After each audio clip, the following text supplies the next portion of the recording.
Selam aleikum, përshëndetje për hoxhën. E kam dy pyetje për hoxhën. E para është domethënë, a lejohet me kry haxhin për dikon tjetër, domethënë bedel nëse nuk e ke kry për veti. Edhe e dyta, a bën me shku në haxh, domethënë me marr parë uhate dikush dhe e ki plan domethënë në një afat me a kthy mirë po nuk i mundsinë herë. Atëherë hoxhë nderuar, ju tashmë pyetjet i dëgjuat e ju përgjigjeni. Se përket shkuarës në haxh, bedel. Në fjallë bedel është në gjuhën arabe, zavendësim, në vend të dikujt, dikush nuk ka mundësi të shkon haxh. A lejohet që ne të shkojmë në haxh për të? Lejohet që të shkosh bedel për dikën në haxh. Mirë po, fjala lejohet është e përcjellur me disa kushte, nuk duhet zhveshur nga këto kushte. O zakonisht njerëzit e marrin fjalën lejohet dhe pastaj këtu përfundojnë. Dhe pastaj ata e zbatojnë si e kanë meseleti dhe si aty nuk përshtatet. Jo, them se lejohet për me kushte. Fillimisht kushte që kanë të bëjnë me atë që për cilën kryhet. E zavendëson ti po. Fillimisht ai duhet të jetë nga njerëzit që janë të shtyrë në moshë. Nuk pritet për të mo fuqi, energji për shku atje për ta kryer obligimin e haxhit. E dyta tjetë jo ndoshta në moshë, por me smundje që nuk pritet shërohet. Smundje kronike e vazhdueshme e ran, që me të vërtet e rëndon edhe më shumë. Jo që pak e rëndon ose e shqetëson, por e rëndon tepër shumë dhe e dëmton tepër shumë shkuarja e tij në haxh. Edhe për këtë lejohet me shku bedel. Për njeriu që ka vdek, lejohet nga sa ai ka marr fund veprimtaria e tij, lejohet për të shkuar në haxh. Gjithashtu, personi për cilin bëjmë haxh, duhet të jetë një person i cili nëse është nga të vdekurit, ka shpreh dëshirën se paku sa ka qenë gjallë me shku në haxh.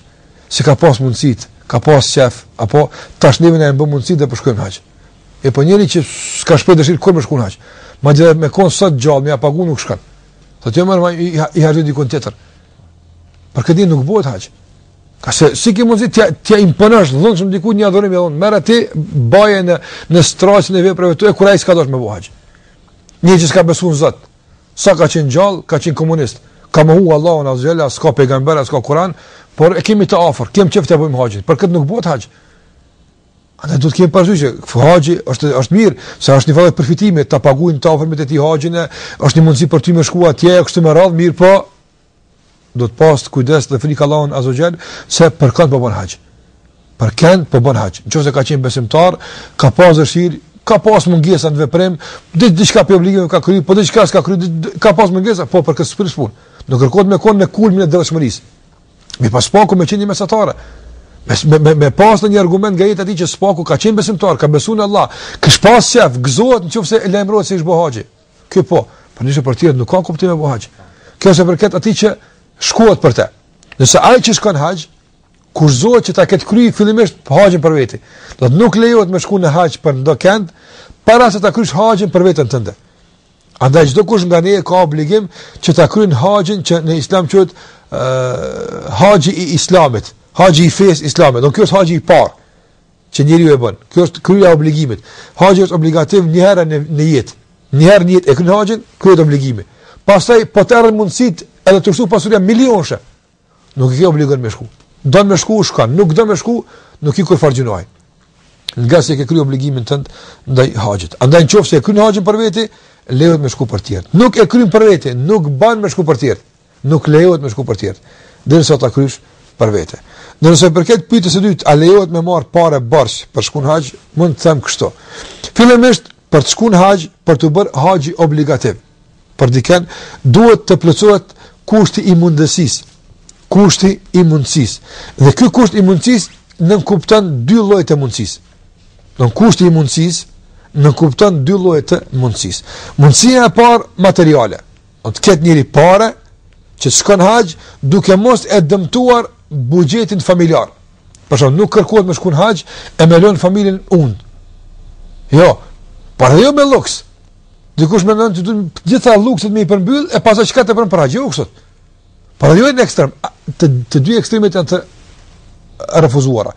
Andaj nëse ne gjatë mungesës sonë në haxh një mujore Ke mundësi t'ia garantojnë familjes tonë ushqimin dhe pijen dhe gjërat e domosdoshme që ju duhen për këtë një muaj, dhe pas garantimit të këtyre gjërave të domosdoshme mbetet një sasi e të hollave që na mundson shkuar në haxh, ne kemi obligim të bëjmë haxhin. Kjo është mundësia e parë, mundësia materiale me këtë kuptim, jo me kuptimin të luksit, por me këtë kuptim. Edhe jo për një vit, dikush për një vit me jo, çat muaj që ti mungon, çat muaj duhet ata me pas çka më hongër dhe me pi. Dhe e dyta, mundësia e dytë është mundësia fizike. Do me koni shëndosh. Njëri i smut, sikur se ceka, nuk i smut që smutja të rëndë, të vështirë, padyshim se ky nuk e ka obligim me shkunaq, edhe pse i ka mundësi, i ka parat, po i smut është. Dhe gjithashtu këtu përfshihet gruaja. Qase gruaja në Islam nuk lejohet të udhëton e vetmuar, pa përcjelljen e saj, ton pa babën, pa vllaun, pa burrin e saj, pa migjin e saj, pa dajin e saj, këta janë përcjellës e saj legjitim. Djali i saj, nëse nuk e ka dikën me veti, atë nuk e ka obligim haxhin, madje nuk bën me bo haxh. Disa shkojnë, ta të kuptojmë se jemi në grup me gra dhe bën. Çdo gru duhet ta ketë përcjelljen e saj, që kujdeset për të dhe është përgjegjës për të. Nëse gruaja nuk e ka përcjelljen, por ka parë shumë, nuk e ka obligim të shkon haxh. Gjasë nuk e plotsu kushti që ia bën obligativ asaj haxhin. Ktu çështu bëhet haxhi obligativ. Andaj nuk ke nevojë dhe nuk ke obligim me marr parë bashkë me shkon haxh, nuk ke obligim.